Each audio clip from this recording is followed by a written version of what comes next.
Ini kita bisa melampirkan juga datanya. Ini secara nasional Indonesia sekitar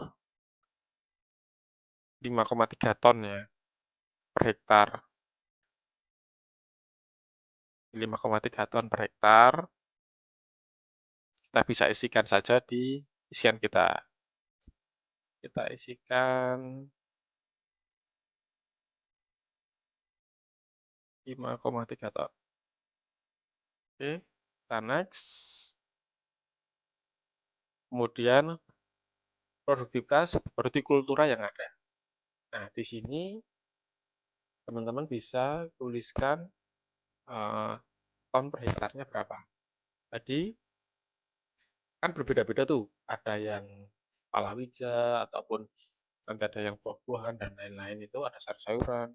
Nah, nanti silakan teman-teman dituliskan saja untuk hortikulturanya itu berapa dan diberikan di catatan di keterangan. Semisal kita di cabai, keterangan di sini cabai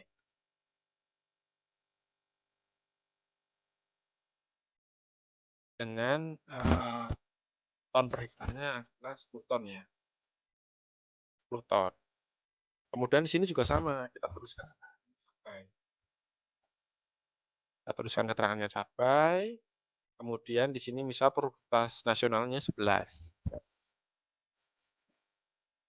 Kemudian kita akan selesai. Oke. Sudah terisi. Cek dulu. Oke. Jadi kalau misalnya teman-teman ada produktivitas padinya lebih banyak daripada nasional. Oh, tidak masalah teman-teman. Karena produktivitas nasional itu adalah rata-rata dari seluruh provinsi di Indonesia. Sedangkan produktivitas padinya kita itu hanya independen dari kabupaten ataupun rata-rata dari kabupaten ataupun provinsi yang sedang kita kerjakan. Ataupun lebih rendah pun juga tidak masalah. Mungkin salah satunya itu kita adalah data yang interval datanya berbeda-beda kan. Sehingga mendapatkan rata-ratanya tapi sekitar 5,3. Oke, kita lanjut ke iksi sarana prasarana sarana penunjang OP jaringan utama. Ini kuncinya ya teman-teman. Di jaringan utama. Jaringan utama berarti itu identik dengan saluran primer. Saluran primer berarti identik dengan dinas ataupun PU. Nah, mungkin bisa dipahami ya teman-teman ya. Terkait melakukan iksi itu ada keterangan jaringan tersier, berarti itu lebih ke eksternal seperti kelompok tani, P3A, dan lain-lain. Sedangkan untuk jaringan utama itu lebih internal ke dinas PU ataupun pertanian yang untuk melakukan rehab ataupun perbaikan di saluran atau bertanggung jawab di saluran jaringan utama. Oke, kita lanjut. Formulir.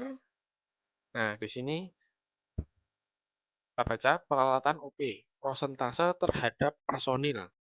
Kita cek identifikasinya, pengklasifikasiannya. Prosentase jumlah alat, dasar, operasi, dan pemeliharaan sebesar 80. Nah, di sini kita bisa mengklasifikasikan seperti ini, teman-teman. Prosentase terhadap personil. Jadi, peralatan apakah mencukupi terhadap personil yang ada. Misal, ada peralatan, personilnya ada 10, peralatannya cuma 8. Atau chainsaw-nya cuma sekitar 5. Ataupun dibagi per wilayah pun juga bisa diklasifikasikan per wilayah. Misal di Lingkis ini terdapat 3 wilayah. Sedangkan chainsaw-nya cuma ada 2. Berarti tidak memenuhi 2/3. 2/3. Nanti itu bisa masukkan di sedang ataupun baik. Itu baru chainsaw. Nanti bisa teman-teman bisa identifikasi dari peralatan lainnya. Contoh seperti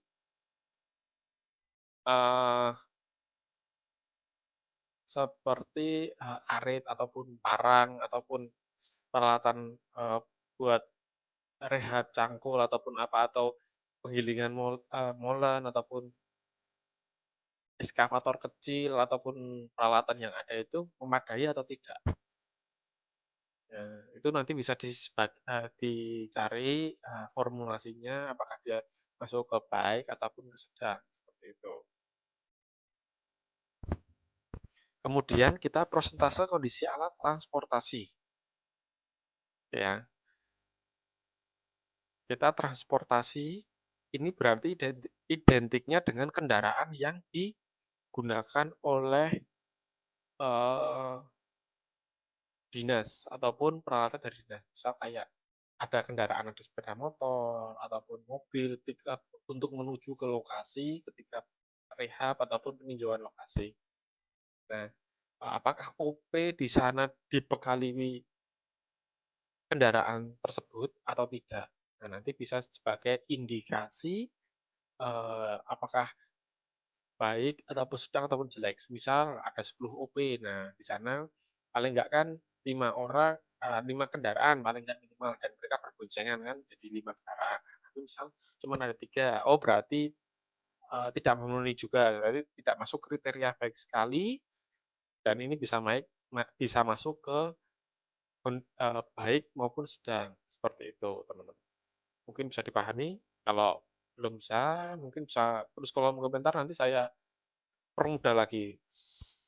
Ini sudah saya berikan yang paling mendasar untuk eh, namanya penjelasan dari ini saya sangat sederhanakan saya lihat. Oke, prosentase kondisi alat-alat kantor. Ini jelas sudah jelas ya. Peralatan kantor itu ada beberapa seperti lemari, lemari berkas, kemudian ada komputer, kemudian ada meja, ada meja, ada kursi, ada untuk pemberkasan seperti apapun, ada banyak beberapa peralatan alat kantor, alat tulis, itu pun juga termasuk. Nah, itu nanti bisa ditanyakan ke pihak OPD ataupun ke PUSDA-nya terkait peralatannya tercukupi nggak lemarinya ataupun apa. Kalau misalnya tercukupi, berarti kita bisa masukkan ke baik ataupun ke sedang seperti itu.